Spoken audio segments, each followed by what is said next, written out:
Hello, friends, it's Phil, and today I have a top tip to share with you.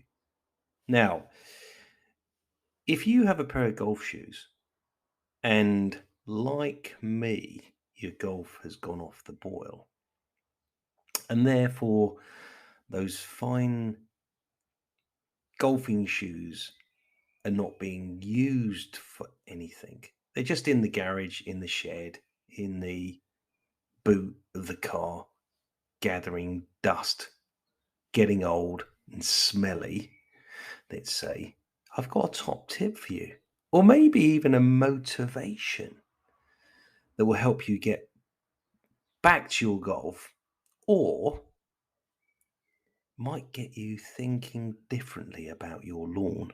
So, I don't know where this idea came from, but it's a really good idea. It's one that works because I've now been wearing golf shoes to work for over a year. And interestingly enough, it's the same pair of golf shoes. So they work, right? They've lasted a year doing this job, which I do, which is looking after lawns. Now, here's the thing, and I don't know how this happened from memory. I was just thinking, what shall I wear to work today? One day about a year ago. It was about this time of year, actually. And I tell you what it was actually, thinking about it, is in the mornings, I have to walk Oban, my working cocker spaniel. I have to give him a little walk so he can do his morning duties, as I say. And every morning in early spring, when I walk Oban, there is quite heavy dews. And if I go out wearing my trainers, walking Oban, I end up with wet feet because my trainers are not particularly waterproof. Well, they're not designed to be waterproof with morning dews. Morning dews are kind of almost a bit like walking in a raised pond. There's an awful lot of water on the grass leaf with morning dews. Excuse me. But so there I was thinking one day, I need a pair of shoes or something to put on my feet when I walk the dog in the morning in spring. And walking in my wellies regularly was giving me shin splints, I think. So I don't know how this happened. I'll say that again. I ended up basically grabbing my golf shoes, thinking, well, if I'm not using them to play golf, or I'm not using them to play golf badly, let's say, I'm going to use them to work on lawns. And the thing about them that I liked most immediately was the underfoot grip they gave me, which meant that I could do various different tasks around the lawn. Oh, by the way, the one thing that I have done with my golf shoes, the golf shoes I've got have got plastic grippy bits underneath, or some of them. And I've chosen to remove the grippy bits and just leave the kind of molded interim grippy bits. So there's certain types of golf shoes that might not be allowed on every golf course, but there's a certain type of golf shoes that have molded plastic kind of underfoot vibes. So anyway, the golf shoes. Here's the thing that's good about the golf shoes, in no particular order. One is they're really easy to get on. Two, they're waterproof. Of course they're waterproof, because how often do you play golf when it doesn't rain? So you need a pair of shoes that are good for walking in the rain when you play golf. And that, my friends, presented the other obvious thing. When you cut lawns, when you look after lawns, you walk absolutely miles and miles and miles and miles and miles. On average, I'm walking around about 12 to 17,000 steps a day. That's between 10 and 15 miles a day in my golf shoes that I've had on my feet every day for a year. Now, let's just get a calculator out and just work out how far these shoes have lasted, actually. So let's say 210 working days a year, give or take. less holidays, bank holidays, and other stuff. And it's put in a median of 15,000 steps per day, 3,150,000 steps. Right. So let's just work out how many miles these shoes have done. So 210 days times by, let's have a median in there of 12 miles a day. 12 miles, yeah, let's go for 12 miles. So obviously kilometers could be bigger. But these shoes have walked 2,520 hours. Now, if you have a pair of trainers, right, and you buy a nice pair of running trainers, for instance, they say the running trainers have reached their best after 500 hours, maybe. 500 hours in my book would be not a lot of walking, basically. So here's the thing. Here's the joined up thinking. Here's the logic and the motivation and a good idea and maybe a gift and a present and all of the above. If you have a pair of golf shoes and if you're inclined to look after the lawn, well, repurpose your golf shoes into lawn care shoes, right?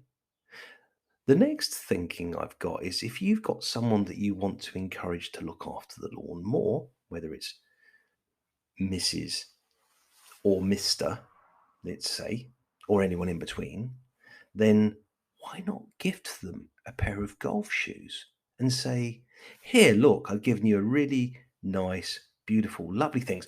One, yes, you can play golf, but two, you can also basically look after the lawn on a regular basis wearing your lovely golf shoes. And those golf shoes these days can be a multitude of colours, let's say. There are some steady colours because golf being golf, what it is, there are, let's say, median colour bands of colour permitted on golf courses or acceptable on golf courses or are the golf course world. But look, this idea of golf shoes, waterproof golf shoes, hard-wearing golf shoes that can do many, many, many, many more miles, are robust and tough, are probably a much more easy to get on, easy to work with footwear than a pair of boots. Better than the pair of wellies, I can tell you that without a shadow of doubt. You can't really do much gardening in a pair of wellies. Not even those short wellies that some people wear in the garden. So, my top tip for this year, 2023, one of my top tips is either use your golf shoes, and if they're really nice golf shoes, get a second pair of slightly cheaper, slightly more, let's say, robust kind of golf shoes. And there are a type of golf shoes that are more robust. But get your golf shoes on and get motivated differently when looking after the lawn.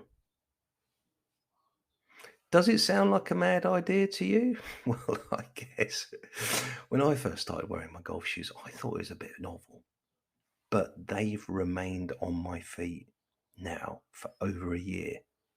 So, Slazenger, Nike, and all of the others, let's say, or even maybe a little independent shoe maker, why not look at repurposing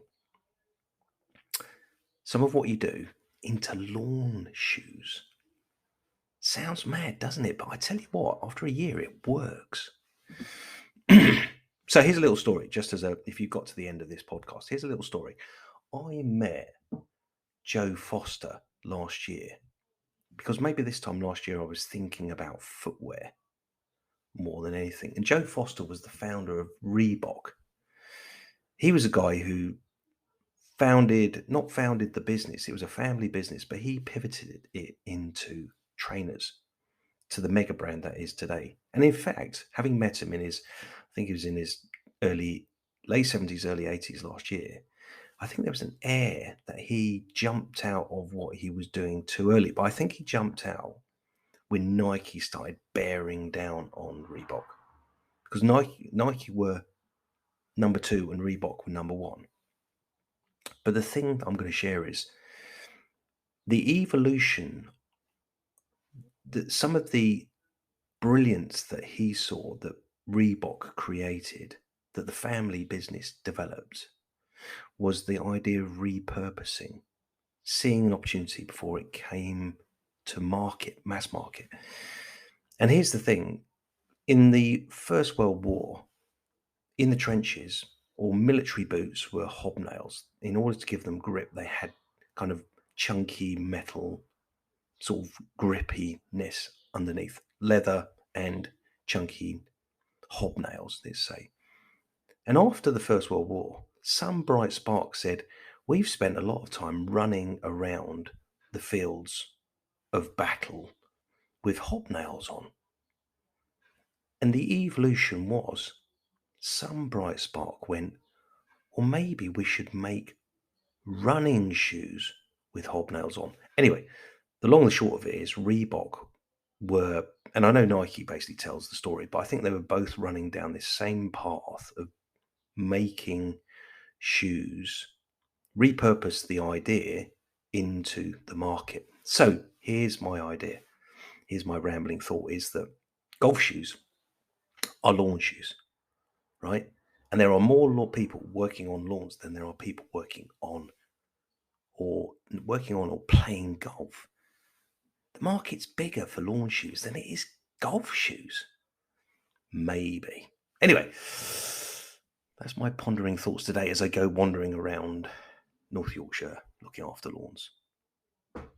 Oh, and by the way, the only criticism I have of my shoes now that they're a year old is if you work on slightly firmer ground as opposed to lawns, you can feel the shoe sole through the sole. But hey, look, lawn shoes aren't for working on patios and paths, are they? They're working on lawns. And if you're working on lawns, they're just the job. Just the job. Anyway, look, if there's anyone out there who would like to talk to me more about lawn shoes, I think it's a brilliant idea. Then yeah, you can easily get in touch with me. And I'll happily wear anyone's lawn shoes. Anyone's lawn shoes, any make or brand. I'd happily road test them and give them 2,500 miles testing a year. Anyway, look, friends, have a good day. Sun's out, sky's blue, and there is work to be done. Anyway, I'll catch you soon. Take care. Ta-da, bye. Bye. See ya.